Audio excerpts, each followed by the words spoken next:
you'll tell me what this acronym stands for, but the NFIB Small Business Confidence Index. Yeah. And we're seeing a very similar thing where, their level of confidence is already down, kind of getting close to the depths of where we were in the global financial crisis back in 08, 09.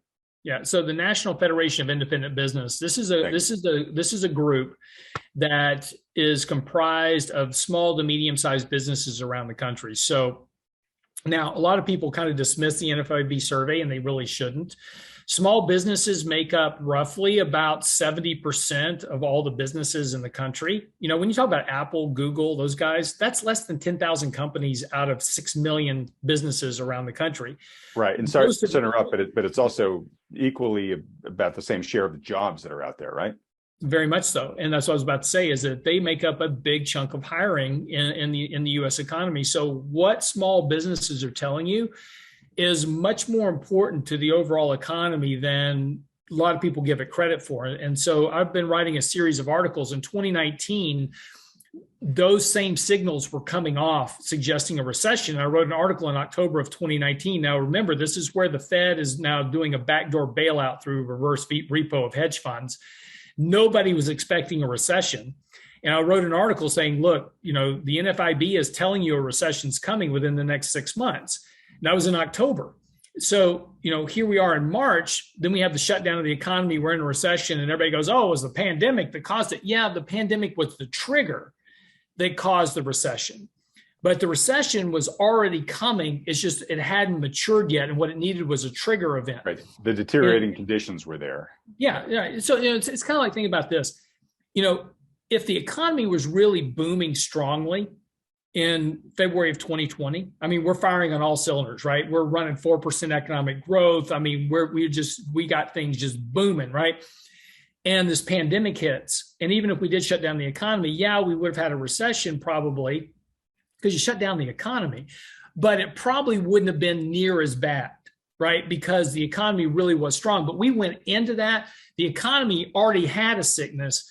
And then when you hit it with a shutdown, it just really exposed it all at one time. And that's what the NFIB is telling you again, is that the economy is sick here and don't know what it is, right? Don't know what will cause it, but some exogenous event is going to cause the economy to trip and fall on its face. And it could be, it's not going to be another virus. It's not going to be another pandemic. We're not going to shut down the economy again, probably not going to shut down the economy again. But look, this whole thing with energy prices overseas, if that circulates back to the U.S. Eventually, you have a huge spike in energy prices here that really devastates consumer spending.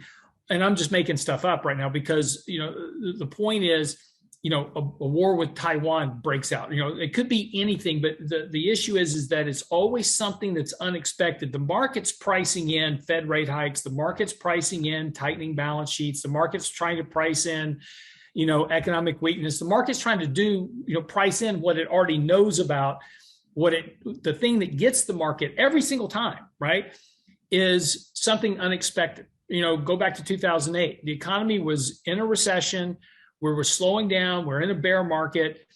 We would have grinded down further in 2008, but that Lehman moment, right? Nobody was expecting them to shut, basically bankrupt Lehman and freeze credit markets. But that was that exogenous event that just blew open that already weak base in the markets and the economy. That's the risk we run. Right now, everything, markets are kind of hanging in there. Everything is okay.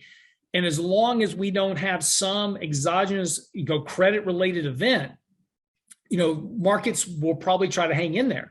But you get some type of credit, you blow out credit spreads on junk bonds, or you have major defaults, et cetera. That's going to be a problem for the markets. And right now, you've got 24% of the small cap companies. So you look at the Russell 2000.